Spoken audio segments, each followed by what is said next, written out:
was only but a few days ago I mentioned that in a video that this whole beef Elon Trump thing, there's things out there that are way more important to worry about. And a lot of people, if you saw in the news media, etc., they were all about it until the Minnesota thing happened, where it seems to be a leftist, but he keeps saying he's on the right, which I seriously doubt. If Tim Walz hired a guy to do one of his jobs for him in the Minnesota state government, that you'd hire a conservative? Nah. And he ended the life of at least a state senator and her husband, and then went to another home and tried to air them out. And one person was shot 8 times, the other person was shot 9, and they didn't die. They survived, thankfully. And I've always made it a point to say political violence, no matter how much I detest the left, is the wrong way to go. Why do I always say that? Because it will easily and quickly devolve into madness. And it could still. I don't want it to. So hopefully, for the tens and 15 people who watch this video across 4 different platforms, just don't do anything crazy. There's no reason to do that, And also, in conjunction with that, you had the military parade and, these military marching experts that come out of the woodwork and automatically think, oh, you see how the North Korean army, they can march? Yeah. Because if they don't, they end up getting disappeared by an artillery shell. And of course, you guessed it, the Israel-Iran thing. And now, as that was devolving into madness, the embassy in Jerusalem was damaged. I don't know. Anything slightly damaging, an embassy is always expensive. So it's probably millions of dollars of damage. And I think a consulate in Erbil, Iraq was damaged as well. Now, and then you saw the 24 fuel tankers that we know of flying over to somewhere out east. Hint, hint, nudge, nudge. Does that mean anything? Not really. But it does bring up questions.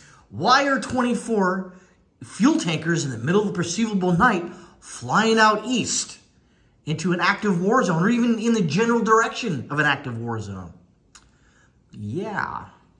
So yeah, there are a lot of things out there right now that we should be worried about. And as of right now, I'm in my southeastern sort of island, if you will, second home right now. So all that nonsense that's going on, it's being reported here, obviously, but no one really gives a crap. Some do, a lot don't, because it doesn't necessarily affect them. They're not involved in it any way, shape, or form. So for the good people of this island nation, they don't really care about it. They do. They're interested in it, and they have, probably family members in the military, in the U.S. military. But for the most part, they're not really. It's like, oh yeah, that's God. Hopefully nothing happens. But it may happen. Yeah, it affects everyone, albeit small in some ways. But for some people, it doesn't really affect them because they still have to go to work. They still have to navigate the god darn traffic here, which is, I don't want to get into that. But I think my whole point is, the previous video is, there's a lot more things going on right now that, you should probably keep an eye on. You don't want to be left, something happened and you don't want to be left in the wayside going, man, I should have prepared in some way, shape, or form, maybe, perhaps.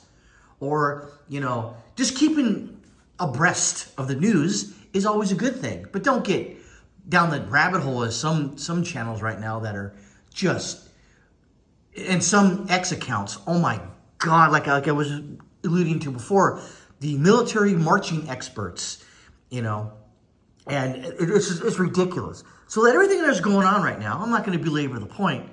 You should be abreast of, You should know what's going on. You should, albeit look at some news channels, not all of them. You should just kind of just flip through the channels. My dad used to do this, at 6:30 at night. He'd flip through all 4 or 5 of the channels, kind of get, see what the other side's doing. That's what he'd always say. And I always tell him, like, Dad, dude, they're lying to you. Yeah, I know they're lying to me, but I want to know that they're lying to me. So I want them to look at, proverbial speaking, of course, that the person, on the TV screen is spewing, half-truths or whatever. You kind of want to know that. And I understood why he did it. But as of right now, there are more important things in the world than Twitter beefs, what movie's doing good at the box office. Yeah, it's good to get, escape. But right now, it's getting kind of frosty. And frosty meaning not good, especially if, as of right now, we're not involved in it technically, but we could. And it's always good just to know that if we do get involved, you kind of know what's happening, so you kind of don't look like an idiot.